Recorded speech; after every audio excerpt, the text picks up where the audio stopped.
आदम और हव्वा की कहानी कुरान व सुन्नत में एक अहम मकाम रखती है। यह कहानी हमें इंसानियत की इब्तिदा, अल्लाह की कुदरत और इंसान की आजमाइशों के बारे में सबक देती है। आदम अलैहिस्सलाम की तख्लीक। अल्लाह ताला ने सबसे पहले आदम अलैहिस्सलाम को मिट्टी से पैदा किया और उनमें अपनी रूह फूंकी। अल्लाह ने तमाम फरिश्तों को हुक्म दिया कि वे आदम को सजदा करें।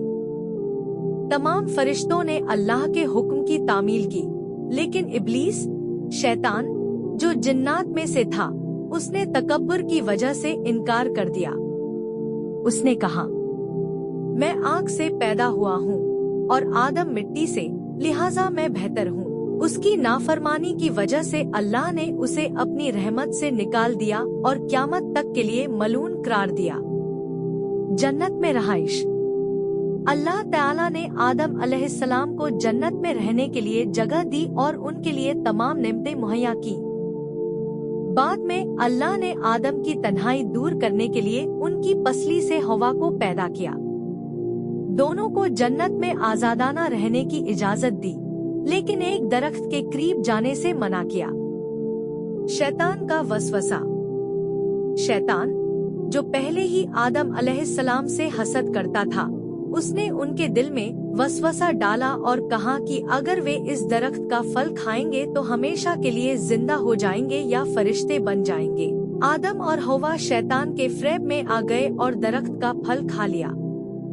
जैसे ही उन्होंने यह गुनाह किया, उनके लिबास उतर गए और वे अपने जिस्म को पत्तों से ढांपने लगे। जमीन पर भेजा जाना। अल्लाह ताला ने उनके गुनाह की वजह से उन्हें जन्नत से निकालकर जमीन पर भेज दिया, लेकिन साथ ही उन्हें तौबा का तरीका भी सिखाया। आदम अलैहिस्सलाम और हव्वा ने अल्लाह से माफी मांगी।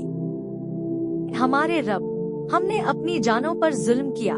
अगर तूने हमें माफ न किया और हम पर रहम न फरमाया तो हम नुकसान उठाने वालों में से हो जाएंगे। अल्लाह ने उनकी तौबा कबूल कर ली, लेकिन कहा कि अब उन्हें और उनकी औलाद को जमीन पर रहकर मेहनत करनी होगी। सबक। आदम और हव्वा की कहानी हमें यह सिखाती है: 1. अल्लाह की नाफरमानी से बचना। 2. शैतान के वसवसों से मुतत्तिफ रहना। 3. तौबा और अल्लाह की रहमत पर भरोसा करना। 4. आजमाइशें जिंदगी का हिस्सा है। यह कहानी कुरान के मुख्तलिफ मकामात जैसे सूरह बकरह, सूरह अराफ और सूरह ताहा में बयान की गई है।